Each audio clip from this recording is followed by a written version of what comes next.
Bonjour et bienvenue sur easytuto.com dans un tutoriel initiation PHP et MySQL consacré au chapitre Les structures de contrôle. Nous étudions la boucle for. Alors, la boucle for, elle a la réputation d'être un petit peu plus complexe que, en tout cas au niveau visuel, etc., qu'une boucle while. Mais bon, c'est comme tout, hein. L'important c'est d'avoir compris parce qu'après ça nous paraît simple. Donc voici un exemple de boucle for. Donc on a d'abord l'instruction for, puis les entre parenthèses différentes conditions, et enfin entre accolades l'instruction réalisée. Donc dans un premier temps, on va initialiser comme d'habitude une variable à 0.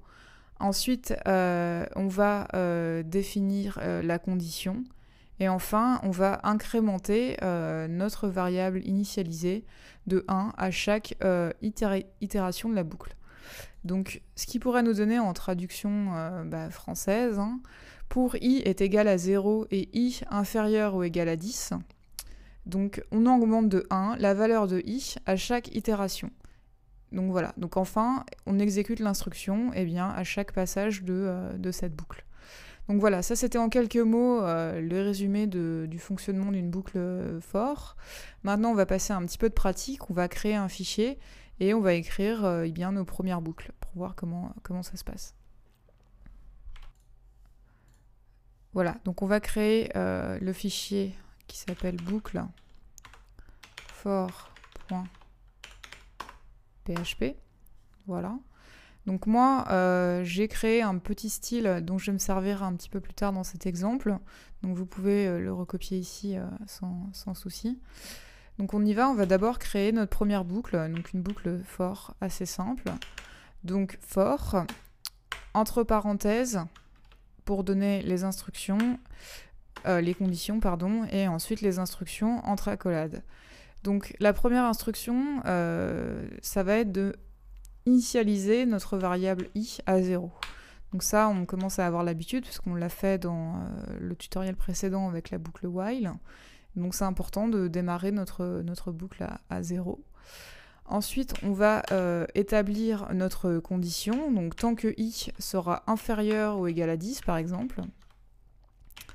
Et à chaque itération de la boucle, on va vouloir incrémenter i de 1.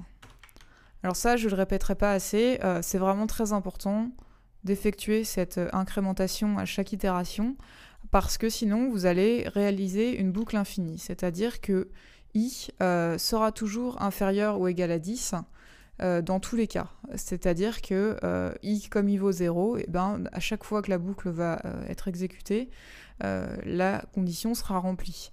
Alors que si vous faites bien l'incrémentation à chaque passage, i va valoir 1, 2, 3, 4, etc. jusqu'à 10. Et quand i vaudra 11, la boucle s'arrêtera. Voilà. Donc maintenant, on va juste exécuter une instruction. Donc on va afficher la valeur de i à chaque passage.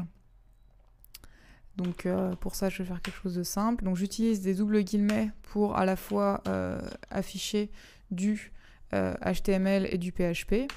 Donc voilà, c'est très simple. Si j'avais utilisé des guillemets simples, j'aurais dû jouer avec la concaténation. Donc là, c'est pas le cas. La variable de i va bien être interprétée à chaque itération, car j'ai utilisé les guillemets doubles. Ça, c'était juste un petit rappel.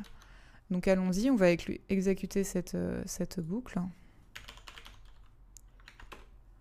Voilà. Donc vous voyez, j'ai bien la valeur de i qui m'est affichée à chaque passage. Si ici je mets 15, je vais avoir 15 passages dans la boucle. Voilà.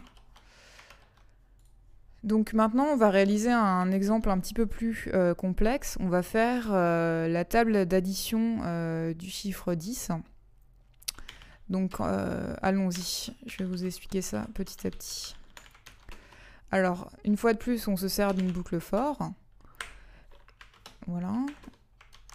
Donc cette fois-ci, on va devoir initialiser deux variables. La première qui sera $i, qui sera donc 1, et la seconde variable qu'on va appeler $j et qui va valoir 9. L'idée, ça va être qu'à chaque itération de la boucle, on va additionner i à j. Et de cette manière, on va vouloir en fait, comme ça, afficher la table d'addition de 10. C'est-à-dire que dans tous les cas, i plus j doit valoir 10. Quoi qu'il se passe, ça doit être égal à 10. Donc comment on va faire? Donc déjà, on va effectuer une opération simple, on va mettre des conditions. Il va falloir que $i ne soit jamais supérieur à 10. Donc toujours inférieur à 10, et que $j soit supérieur à 0. Voilà, donc à chaque passage de la boucle, ces deux valeurs doivent être inférieures à 10 et supérieures à 0. Voilà, donc ensuite, on va à chaque passage incrémenter i de 1 et décrémenter j de 1, pardon. Donc allons-y. Donc on fait $i plus plus et $j moins moins. Donc avant même de le faire, on peut déjà commencer à compter par nous-mêmes. Donc $i, on va lui ajouter 1, donc il va valoir 2. Et $j, on va lui enlever 1, donc il va valoir 8. Donc 2 plus 8, ça fera bien 10. Ensuite, $i va valoir 3 et $j va valoir 7. Donc 3 plus 7, ça fera bien 10. Etc. jusqu'à tant que i soit inférieur à 10 et j à 0. Donc je pense que vous avez compris le principe. Donc maintenant, je vais faire appel à mon petit style CSS Red ici, juste pour une meilleure lisibilité du résultat. Donc on va faire un echo. Cette fois-ci encore, je vais utiliser les doubles guillemets parce que je vais à la fois utiliser du HTML et du PHP. Voilà, donc j'appelle ma classe Red pour rouge. Je ferme tout de suite mon span, pour pas l'oublier. Et comme ça, je vais pouvoir afficher tout simplement la table de 10. Donc $i plus $j est égal à 10. Donc à chaque passage de la boucle, il va m'afficher la valeur de i et la valeur de j, il va les additionner, et ça va me donner 10. Enfin, évidemment, il ne va pas les additionner. Hein. C'est au niveau visuel pour nous qu'on aura l'impression qu'il les additionne. Donc allons-y, exécutons notre boucle. Voilà, donc vous avez bien 1 plus 9, ça fait bien 10. 2 plus 8, ça fait bien 10. 3 plus 7, ça fait bien 10, etc. Donc vous voyez qu'à chaque passage, i a gagné un point. Et j a perdu un point. Voilà. Donc comme ça, on a tout simplement fait la table d'addition de 10. Voilà, et bien ce tutoriel consacré à la boucle for est maintenant terminé. Je vous remercie pour votre attention et puis je vous dis à bientôt.